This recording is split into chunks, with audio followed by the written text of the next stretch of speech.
definisi Islam ya.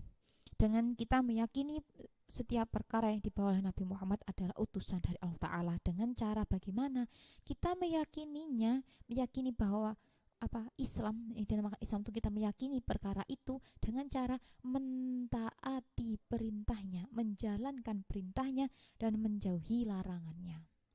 Itu definisi Islam.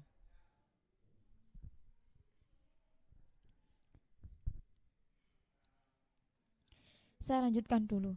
Usulul Islami utawi iki iku piro-piro dasar Islam. Tadi kita telah membahas ya. Kita udah membahas definisi Islam. Sekarang kita membahas dasar-dasarnya Islam. Arba'atun iku arba'atun ono papat rupane Al-Qur'an. Al-Qur'an wal hadisu lan hadis Kanjeng Nabi wal ijma'u lan kesepakatane ulama wal qiyasulan qiyas. Hukum, dasar-dasar hukum itu ada 4. Yang mana yang pertama itu Al-Quran, kemudian hadis, dan yang ketiga ijma atau kesepakatan ulama, dan yang terakhir itu qiyas.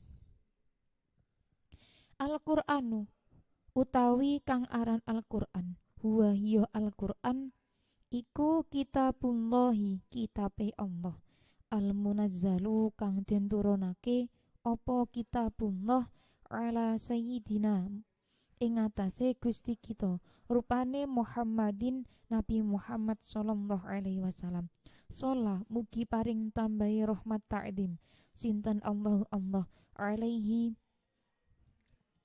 ing atase Nabi Muhammad wasallama lan muga paring keselamatan sinten Allah li islahin nasi krono bagusake menungso fi dinihim ing dalem agamaning nas wa dunyahum lan dunyaning nas wa akhiratihim lan akhirate nas. Jadi yang dinamakan Al-Quran, jadi ini acuan hukum dasar yang pertama itu Al-Quran. Jadi di Islam tuh ada 4 dasar-dasarnya hukum: Al-Quran, hadis, ijma, paling terakhir qiyas. Yang pertama digunakan untuk acuan hukum adalah Al-Quran, karena ini Al-Quran tuh segalanya gitu loh. Al-Quran tuh kalam Allah, jadi nggak ada yang bisa menyaingi, menanding. Jadi ini yang paling atas. Nanti pertama dasar hukum itu diambil dari sini, Al-Quran. Apa yang dinamakan Al-Quran? Al-Quran huwa kitabullahi al-munazzalu ala sayyidina Muhammad li islahin nasi fi dinihim wa dunyahum wa akhiratuhum.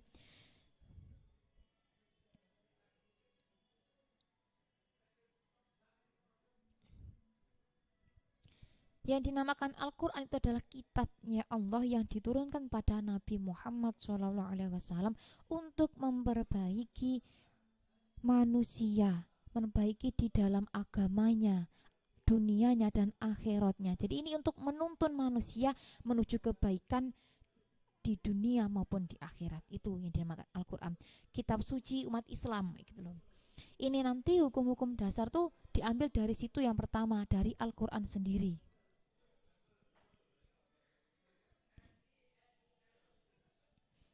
Al-hadisu utawi kang aran hadis, huwa hiya hadis iku aqwalun nabiyyi, piro-piro dawe Kanjeng Nabi Muhammad sallallahu alaihi wasallam.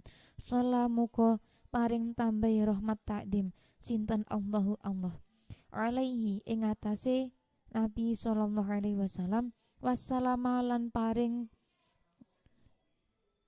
keselamatan sinten Allah, wa a'maluhu lan piro-piro penggawene Nabi Muhammad sallallahu alaihi wasallam, allati kang bayanat kang mertelaake opo allati ahkamal islami ing piro-piro hukum Islam, wa arsyadati lan nuduhake opo allati annasa ing menungso ilaiha maring ahkamal Islam.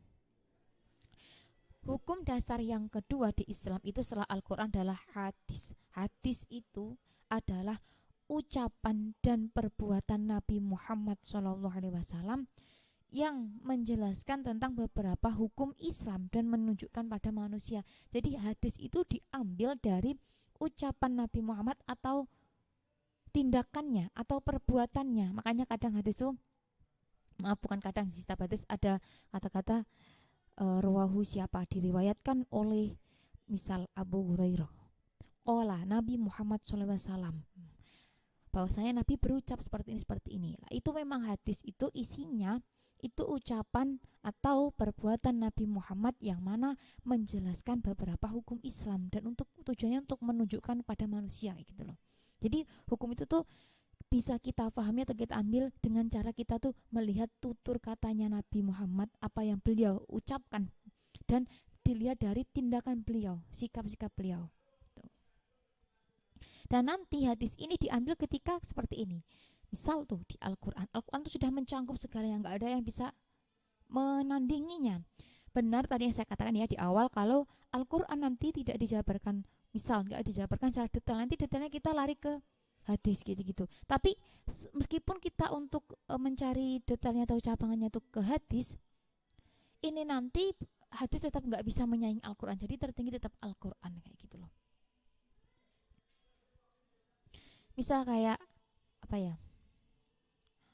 Misal loh ya, ini contoh. Misal kalau misal jalan seperti ini boleh nggak sih? Gitu. Itu di Al-Quran kayaknya belum nemu yang seperti itu. Tapi di hadis pernah diriwayatkan bahwasanya Nabi melarang jalan yang seperti ini. Misal seperti itu. Contoh loh ini, misalkan kayak gitu loh. Tapi meskipun seperti itu, nanti hadis itu tidak bisa menyaingi Al-Quran karena Al-Quran tuh hukum paling tertinggi di atas segalanya.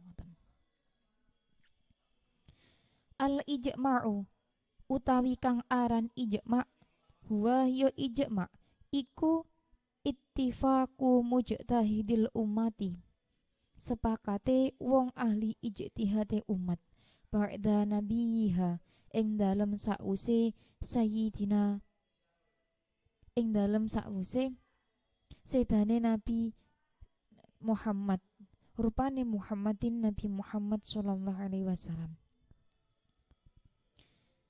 Sholah muga paring tambahi rahmat takrim sinten Allah alaihi ing atase Kanjeng Nabi, wa alihi lan keluargane Nabi Muhammad wasallama lan paring keselamatan sinten Muhammad fi asrin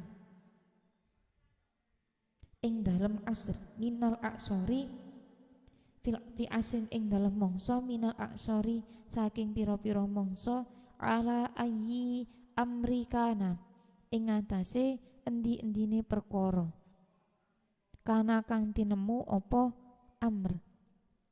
Jadi ini dasar yang ketiga pada Islam. Dasar hukum yang ketiga pada Islam itu adalah ijma'. Yang mana ijma' itu artinya adalah kesepakatan ulama, adalah kesepakatan para mujtahidin. Mujtahidin itu orang-orang yang berijtihad, di mana di sini tuh beliau sudah memenuhi apa ya, catatan-catatan khusus. Misal seperti harus hafal beberapa juta hadis, harus menguasai ilmu fikih kayak gitu. Jadi nggak asal kita mengatakan orang itu ahli ijtihad, enggak. Jadi yang dimaksud mujtahid di sini tuh dia yang harus hafal juta-jutaan hadis, ilmu fikih, tafsir, seperti itu. Ada kriteria khusus untuk bisa dikatakan mujtahid kayak gitu loh. Jadi kesepakatan ulama, lebih mudahnya kita mengatakan itu kesepakatan ulama.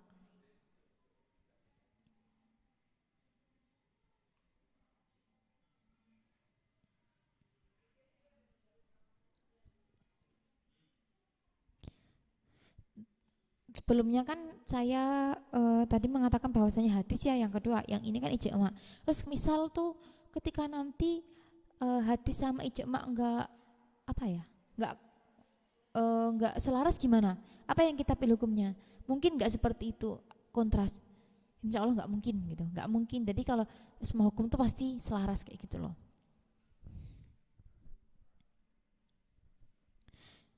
Terus kan hadis tuh ada banyak ya, ada hadis do'if kayak gitu. Kalau ada hadis qawi kayak gitu. Kalau hadis do'if itu nggak boleh ya, nggak bisa dijadikan sebagai patokan hukum gitu. Kalau hadis do'if itu tidak bisa kita gunakan sebagai patokan hukum. Akan tetapi nanti dia itu hanya digunakan untuk fadhailul a'mal atau keutamaan dalam menjalankan sesuatu.